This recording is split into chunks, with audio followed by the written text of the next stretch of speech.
ದಿನಾಂಕ 13-4-2025 ಮಾಸ್ತಿಯಲ್ಲಿ ಯುವ ಕಾಂಗ್ರೆಸ್ ಸಮಾವೇಶವನ್ನು ಆಯೋಜಿಸಲಾಗಿತ್ತು.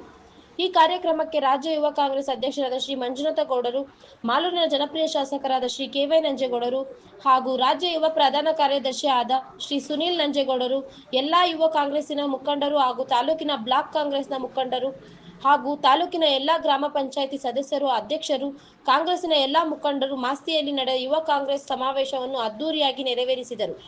Bureau report, ರಾಷ್ಟ್ರಧ್ವನಿ news Kannada, Malur. Archana. ಅದೇ ರೀತಿ ಎಲ್ಲ ಯುವ ಕಾಂಗ್ರೆಸ್ನ ಮಿತ್ರರೇ, ಅಕ್ಷತ್ರ ಅವರೇ, ಶಶಾಂಕ್ ಅವರೇ, ಸುಮನ್ ಅವರೇ, ಈ ಕ್ಷೇತ್ರದ ಅಸೆಂಬ್ಲಿ ಅಧ್ಯಕ್ಷರೇ, ಬ್ಲಾಕ್ ಅಧ್ಯಕ್ಷರೇ, ಬಂಧುಗಳೇ, ಯುವ ಕಾಂಗ್ರೆಸ್ ಚುನಾವಣೆ ಮುಖಾಂತರ ಎಲ್ಲ ಯುವ ನಾಯಕರನ್ನ ಗುರುತಿಸುವಂತ ಕೆಲಸವನ್ನ ನಮ್ಮ ರಾಷ್ಟ್ರೀಯ ನಾಯಕರಾದಂತ ರಾಹುಲ್ ಗಾಂಧಿ ಅವರು ಒಂದು ಅವಕಾಶವನ್ನ ಮಾಡಿಕೊಟ್ಟಿದ್ದಾರೆ. ಹಿಂದೆ ತಮಗೆ ರಿಜ್ವಾನ್ ಸಾಹೇಬ್ ಹೇಳ್ಬೇಕಾದ್ರೆ ಹೇಳಿದ್ರು, ಯುವ ಕಾಂಗ್ರೆಸ್ ಇಂದ ಬಂದಂತವನು ನಾನು ಅಂತ.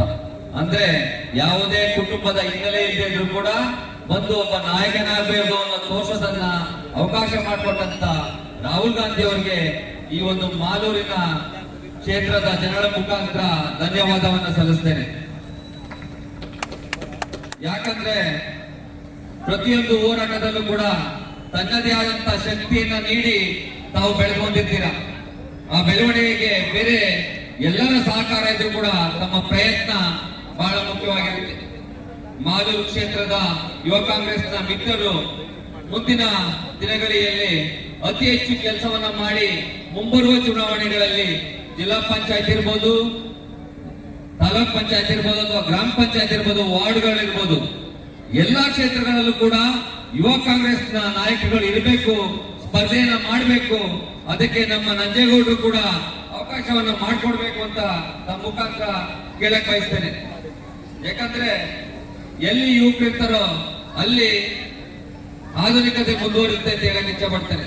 ಯಾಕಂದ್ರೆ ಮುಂದೆ ಏನಾದ್ರೂ ಬರ್ತೀವಿ ಅಂತ ಯೋಚನೆ ಮಾಡ್ಬೇಕು ಅಂತ ಅಂದ್ರೆ ಅದು ಯುವಕರಿಂದ ಮಾತ್ರ ಸಾಧ್ಯ.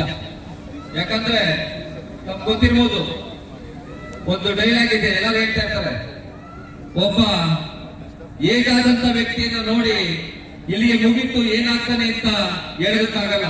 ಅದೇ ಒಬ್ಬನ ಯುವಕನನ್ನ ನೋಡಿ ನಾಳೆ ಏನಾಗ್ತಾನೆ ಅಂತ ಊಹೆ ಕೂಡ ಮಾಡಕ್ಕಾಗಲ್ಲ. ಅವನು ರಾಷ್ಟ್ರಪತಿನೂ ಆಗ್ಬೋದು, ರಾಜ್ಯದ ಮುಖ್ಯಮಂತ್ರಿನೂ ಆಗ್ಬೋದು. ಅದಕ್ಕೆ ಯುವಕರಲ್ಲಿ ಅಷ್ಟು ಶಕ್ತಿ ಇರುತ್ತೆ. ಈ ಮಾಸ್ತಿಯ ಜಾಗದಲ್ಲಿ ನಿಂತು ರಿಜ್ವಾನ್ ಅವರು ಹೇಳಿದ್ರು, ಮಾಸ್ತಿ ಕನ್ನಡ ಆಸ್ತಿ ಅಂತ.